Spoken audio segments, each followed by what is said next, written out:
Hello friends, welcome to my YouTube channel GS classes में आपका स्वागत है। फ्रेंड्स, आज हम अपनी इस वीडियो में TGT PGT sociology practice set number 70 को सॉल्व करेंगे। ये प्रैक्टिस सेट बिल्कुल ही सिलेबस के अकॉर्डिंग तैयार किया गया है, जिसमें हमने पिछले 15 से 20 सालों में पूछे गए एग्जाम, चाहे वह टीजीटी हो या पीजीटी, असिस्टेंट प्रोफेसर हो या यूजीसी, नेट जेआरएफ आदि एग्जाम में पूछे गए क्वेश्चंस को इस वीडियो में शामिल किया गया है। तो वीडियो को पूरा देखिएगा और हाँ, अगर आपको वीडियो पसंद आए तो वीडियो को लाइक ज़रूर कर दीजिएगा और साथ ही साथ प्रैक्टिस सेट को सॉल्व करने के बाद कमेंट बॉक्स में कमेंट करके ये ज़रूर बताइएगा कि आज के प्रैक्टिस सेट में आपके टोटल कितने क्वेश्चन सही हुए। तो चलिए सॉल्व करते हैं आज के हमारे प्रैक्टिस सेट नंबर 70 के क्वेश्चन नंबर 1 को। आज हमारा क्वेश्चन नंबर 1 है, अगस्त काम्टे का जन्म वर्ष व देश है। ऑप्शन नंबर ए है 1818 जर्मनी, ऑप्शन नंबर बी है 1798 ईस्वी फ्रांस, ऑप्शन नंबर सी है 1858 ईस्वी फ्रांस और ऑप्शन नंबर डी दिया गया है 1864 ईस्वी जर्मनी। तो इस क्वेश्चन का राइट आंसर क्या हो जाएगा हमारा? इस क्वेश्चन का राइट आंसर होगा हमारा ऑप्शन नंबर बी, यानी कि 1798 ईस्वी में फ्रांस में हुआ था। समाजशास्त्र के जनक किसको माना जाता है? समाजशास्त्र का जनक जो है यह अगस्त काम्टे को माना जाता है, यानी कि समाजशास्त्र के जनक अगस्त काम्टे का जन्म 19 जनवरी सन 1798 ईस्वी में फ्रांस के मांट पेलियर नामक स्थान में एक कैथोलिक परिवार में हुआ था। तो क्वेश्चन का राइट आंसर हो जाएगा ऑप्शन नंबर बी। आज हमारा सेकंड क्वेश्चन है, modern sociological theory and introduction पुस्तक के लेखक कौन है? ऑप्शन नंबर ए है Becker and Boskoff, option number B है PS. Cohen, option number C है एफ.एम. अब्राहम और ऑप्शन नंबर डी दिया गया है एन.एस. टिमासेव। तो इस क्वेश्चन का राइट आंसर क्या हो जाएगा? इस क्वेश्चन का राइट आंसर होगा हमारा ऑप्शन नंबर सी, यानी कि एफ.एम. अब्राहम ने। ठीक है, मॉडर्न सोशियोलॉजिकल थ्योरी पुस्तक के लेखक जो है ये एफ.एम. अब्राहम है। एक पुस्तक है जिसका नाम है modern social theory, modern social theory. इस पुस्तक के लेखक कौन है? इस पुस्तक के लेखक हैं पर्सी एम कोहेन। कौन है? पर्सी एम जो है कोहेन। तो इस क्वेश्चन का राइट आंसर क्या होगा? तो इस क्वेश्चन का राइट आंसर हो जाएगा हमारा ऑप्शन नंबर सी। आज हमारा अगला प्रश्न है, हर्बर्ट ब्लूमर का योगदान निम्न में से किसके अंतर्गत आता है? ऑप्शन नंबर ए है प्रतीकात्मक अंतःक्रियावाद, ऑप्शन नंबर बी है लोक पद्धति शास्त्र, ऑप्शन नंबर सी है प्रकार्यवाद और ऑप्शन नंबर डी दिया गया है संरचनावाद। तो इस क्वेश्चन का राइट आंसर क्या हो जाएगा? इस क्वेश्चन का राइट आंसर होगा हमारा ऑप्शन नंबर ए, यानी कि प्रतीकात्मक अंतःक्रियावाद। अमेरिकी समाज मनोविज्ञान का एक सिद्धांत जो यह बताता है कि अंतःक्रियाओं के द्वारा किस प्रकार अर्थ की रचना होती है। यह विचार रोजमर्रा के अर्थों को जानने के लिए अति निकटता और घनिष्ठता से सामाजिक अंतःक्रियाओं के अंतर्निहित स्वरूपों को समझा जो है जा सकता है। प्रतीकात्मक अंतःक्रिया शब्द की रचना सन 1937 में, कब? सन 1937 में हर्बर्ट ब्लूमर ने किया था। किसने किया था? हर्बर्ट ब्लूमर ने किया था। तो इस क्वेश्चन का राइट आंसर क्या हो जाएगा? इस क्वेश्चन का राइट आंसर होगा हमारा ऑप्शन नंबर ए। आज का हमारा अगला प्रश्न है, भारत में पिछड़े वर्ग आयोग के प्रथम सभापति कौन थे? ऑप्शन नंबर ए है BP Mandal, option number B है B R. Ambedkar, option number C है काका कलेलकर और ऑप्शन नंबर डी दिया गया है एम.के. गांधी। तो इस क्वेश्चन का राइट आंसर क्या हो जाएगा हमारा? इस क्वेश्चन का राइट आंसर होगा हमारा ऑप्शन नंबर सी, यानी कि काका कलेलकर। 1953 में, कब? सन 1953 में काका कालेलकर की अध्यक्षता में एक पिछड़े वर्ग आयोग की नियुक्ति की गई। इस आयोग ने 30 मार्च 1955 को राष्ट्रपति के समक्ष अपने प्रतिवेदन को प्रस्तुत किया। प्रतिवेदन में भारत की 70% जनसंख्या को पिछड़ा जो है घोषित किया गया है। ठीक है, जिसमें जो है 837 जातियों का अत्यंत पिछड़ा जो है बताया गया है। तो इस क्वेश्चन का राइट आंसर हो जाएगा हमारा ऑप्शन नंबर सी। आज हमारा अगला प्रश्न है, गोल गधेड़ू किस जनजात से संबंधित है? ऑप्शन नंबर ए है खरिया जनजात, ऑप्शन नंबर बी है भील जनजात, ऑप्शन नंबर सी है नायर जनजात और ऑप्शन नंबर डी दिया गया है टोडा जनजात। तो इस क्वेश्चन का राइट आंसर क्या हो जाएगा? इस क्वेश्चन का राइट आंसर होगा हमारा ऑप्शन नंबर बी, यानी कि भील जनजात में। गुजरात के भील जनजात में विवाह के लिए लड़कों की जो है वीरता की परीक्षा ली जाती है। होली के अवसर पर उनके समुदाय में एक उत्सव मनाया जाता है जिसे गोल गधेड़ो कहते हैं। ठीक है, एक खंभे पर एक पोटली में नारियल और जो है गुड़ बांधा रहता है। उसके चारों तरफ लड़कियां नृत्य करती हैं। जो लड़का उस नारियल को उतारता है वह उस नृत्य में उपस्थित किसी भी लड़की से विवाह कर सकता है। तो इस क्वेश्चन का राइट आंसर होगा ऑप्शन नंबर बी। आज का हमारा अगला प्रश्न है, स्त्रियों व कन्याओं का अनैतिक व्यापार निरोधक कानून अपने देश में कब लागू हुआ? अपने देश का तात्पर्य यह है कि यानी कि भारत देश में कब लागू हुआ? ऑप्शन नंबर ए है 1955 में, ऑप्शन नंबर बी है 1956 में, ऑप्शन नंबर सी है 1957 में और ऑप्शन नंबर डी दिया गया है 1961 में। तो इस क्वेश्चन का राइट आंसर क्या हो जाएगा? तो इस क्वेश्चन का जो राइट आंसर होगा वह होगा हमारा ऑप्शन नंबर बी यानी कि 1956 में। ठीक है, स्त्रियों व कन्याओं का अनैतिक व्यापार निरोधक अधिनियम जो है यह सन 1956 में जो है लागू हुआ है। तो क्वेश्चन का राइट आंसर होगा ऑप्शन नंबर बी। आज का हमारा अगला प्रश्न है, यह किसने कहा है कि समाजशास्त्री आधुनिक समाज के पुजारी हैं? ऑप्शन नंबर ए है इमाइल दुर्खीम ने, ऑप्शन नंबर बी है मैक्स वेबर ने, ऑप्शन नंबर सी है अगस्त काम्ट ने और ऑप्शन नंबर डी दिया गया है कार्ल। इस क्वेश्चन का राइट आंसर क्या हो जाएगा? इस क्वेश्चन का राइट आंसर होगा हमारा ऑप्शन नंबर सी यानी कि अगस्त काम्टे ने। अगस्त काम्टे के अनुसार समाजशास्त्री आधुनिक समाज के पुजारी हैं। काम्टे के अनुसार आधुनिक समाज में सरकार पुरोहित द्वारा संचालित होगी। ये पुरोहित धर्मशास्त्री नहीं बल्कि वैज्ञानिक और कलाकार होंगे। इनका कार्य उपदेश देना तथा शिक्षा देना होगा। तो क्वेश्चन का राइट आंसर होगा ऑप्शन नंबर सी।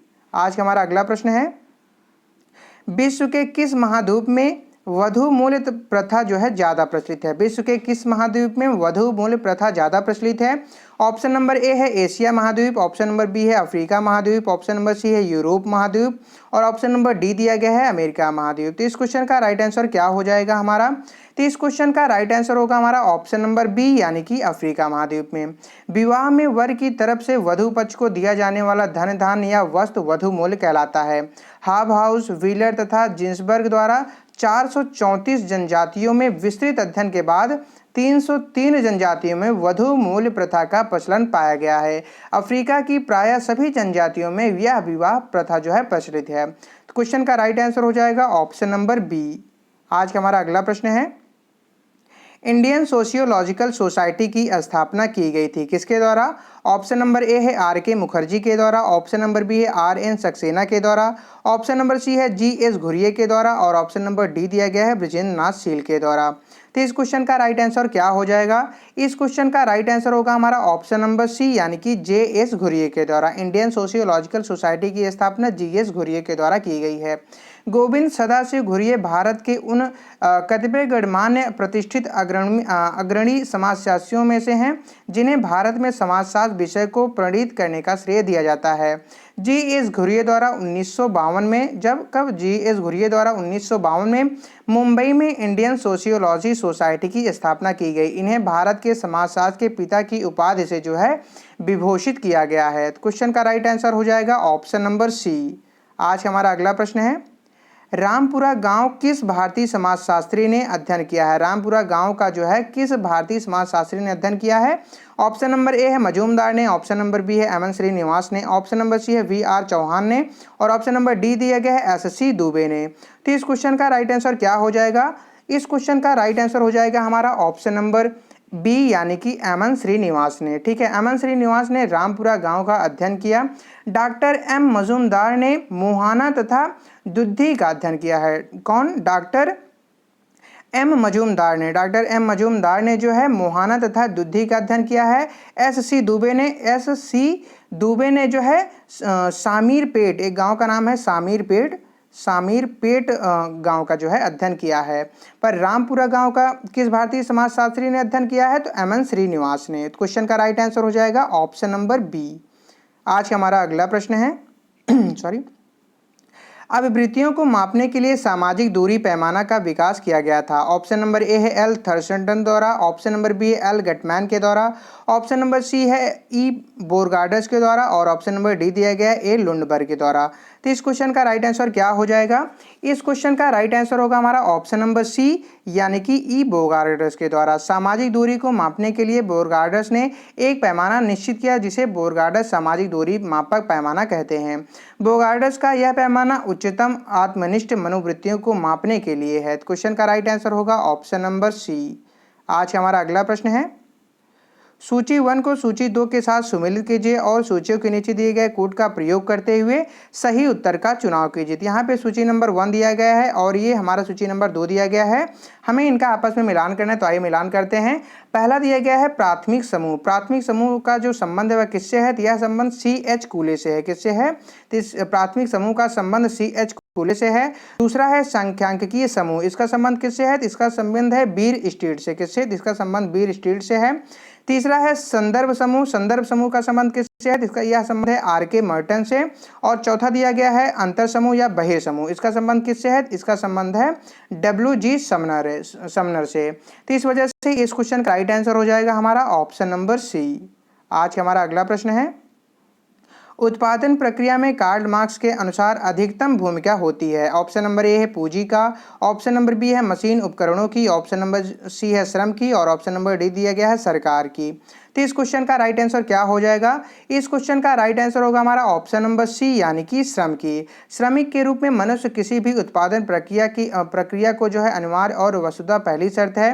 किसान के बगैर अनाज, खनिज के बगैर कोयला हो ही नहीं सकता है। ठीक है, किसान के बगैर अनाज या खनिज के बगैर कोयला हो ही नहीं सकता है। उल्लेखनीय है कि श्रम सदैव एक मूर्त रूप जो है ग्रहण करता है। एक श्रमिक का श्रम दूसरे श्रमिक के श्रम से जो है भिन्न हो सकता है।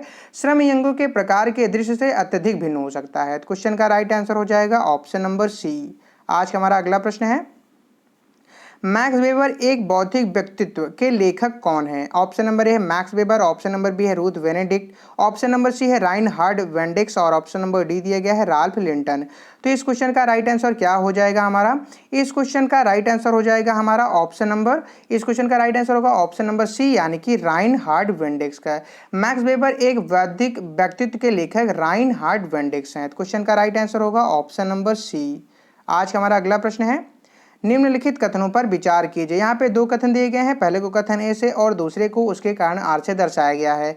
कथन ए कह रहा है कि डॉक्टर भगवान दास के अनुसार धर्म और विज्ञान एक दूसरे के पूरक हैं और इसका कारण दिया गया है कि वैज्ञानिक विचारों का प्रभाव बढ़ने के साथ ही विभिन्न धर्मों के विभेद बढ़ते जाते हैं। क्वेश्चन क्या कह रहा है? क्वेश्चन कह रहा है कि नीचे दिए गए कोड का प्रयोग करते हुए सही उत्तर का चुनाव कीजिए। तो इस क्वेश्चन का राइट आंसर क्या हो जाएगा? तो इस क्वेश्चन का राइट आंसर होगा हमारा ऑप्शन नंबर सी यानी कि कथन ए सही है परंतु इसका जो कारण आर दिया गया है यह हमारा गलत है। ठीक है, धर्म एवं विज्ञान का मानव जीवन से घनिष्ठ संबंध है। धर्म जहां ईश्वर और परलौकिक शक्ति के सहारे मानवीय शक्ति का समाधान खोजता है, वहीं विज्ञान वास्तविकता के आधार पर कार्य एवं कारण के सहारे समस्याओं का तार्किक हल प्रस्तुत करता है। इसी वजह से कथन ए सही है पर इसका जो कारण दिया गया है आर यह गलत है। क्वेश्चन का राइट आंसर हो जाएगा हमारा ऑप्शन नंबर सी। आज का हमारा अगला प्रश्न है, निम्नलिखित कथनों पर विचार कीजिए। यहाँ पे दो कथन दिए गए हैं, पहले को कथन ए से और दूसरे को उसके कारण आर से दर्शाया गया है। कथन ए कह रहा है कि सामान्यतः जटिल समाजों में अव्यक्तिक संबंध प्रबल होते हैं और इसका कारण दिया गया है कि जटिल समाजों में जनसंख्यात्मक घनत्व अधिक होती है। क्वेश्चन कह रहा है कि नीचे दिए गए कोड का प्रयोग करते हुए सही उत्तर का चुनाव कीजिए। तो इस क्वेश्चन का राइट आंसर क्या हो जाएगा? इस क्वेश्चन का राइट आंसर होगा हमारा ऑप्शन नंबर ए यानी कि कथन और आर दोनों, कथन ए और कारण आर दोनों सही हैं और साथ ही साथ कारण आर ए का सही स्पष्टीकरण कर रहा है। यानी कि आप ऐसा कह सकते हैं कि जटिल समाज का मुख्य आधार वैज्ञानिक प्रगति, औद्योगिकीकरण एवं नगरीकरण है। आर्थिक व्यवस्था का मुख्य आधार औद्योगिक विकास होता है। संपूर्ण आधुनिक समाज जटिल समाज का उदाहरण होता है। इस वजह से कथन ए और आर दोनों सही हैं और साथ ही साथ कारण आर कथन ए का जो है सही स्पष्टीकरण कर रहा है। आज का हमारा अगला प्रश्न है, निम्नलिखित कथनों पर विचार कीजिए। यहाँ पे दो कथन दिए गए हैं, पहले को कथन ए से और दूसरे को उसके कारण आर से दर्शाया गया है। कथन ए कह रहा है कि ग्राम नगर सातत्य की संकल्पना इस विचार के बिल्कुल जो है विपरीत है कि ग्राम तथा नगर समानांतर व्यवस्थाएं हैं और इसका कारण दिया गया है कि रॉबर्ट रेडफील्ड ने ग्राम नगर सातत्य की संकल्पना को विकसित करने में महत्वपूर्ण योगदान दिया है।